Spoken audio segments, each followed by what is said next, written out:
हमें इस क्वेश्चन में गिवन है दो ब्लॉक्स P एंड Q जिसका मास 6 kg 4 kg रिस्पेक्टिवली है।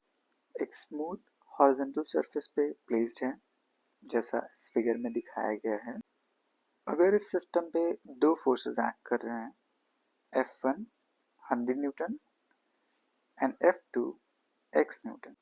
फर्दर अगर contact force between blocks 40 newton है, देन वैल्यू ऑफ x कितनी होगी हमें कैलकुलेट करना है।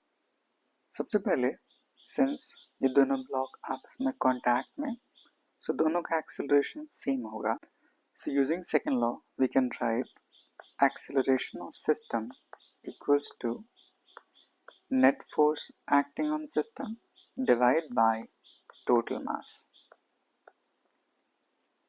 राइट साइड F1 उसको पॉजिटिव, उसकी वैल्यू 100, लेफ्ट साइड F2 उसकी value x divide by total mass 6 + 4 10 kg। Now किसी सिस्टम में हर ब्लॉक का एक्सेलरेशन सेम होता है।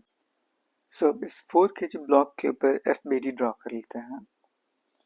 F2 फ्रॉम राइट साइड, इस पे नॉर्मल रिएक्शन P की वजह से force on Q by P, and ये ब्लॉक राइट साइड एक्सेलरेट करता होगा with the acceleration of system, that is A. So again net force is equals to mass times acceleration. Net force is force normal minus F2 equals to mass times acceleration. Acceleration की value 100 minus x divide by 10. हमें normal reaction F given है 40, x unknown equals to 400 minus x divide by 10. Cross multiplication, ये denominator में left side जाएगा multiplied में, तो ये हो जाएगा 10 into 40 minus 10x is equals to 400 minus 4x. इसको रीअरेंज कर लेते हैं। 400 minus 400 equals to plus 10x minus 4x.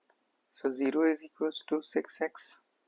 So x is equals to 0 Newton. It means इस given situation के लिए F2 की वैल्यू 0 होगी। So option 4th is correct.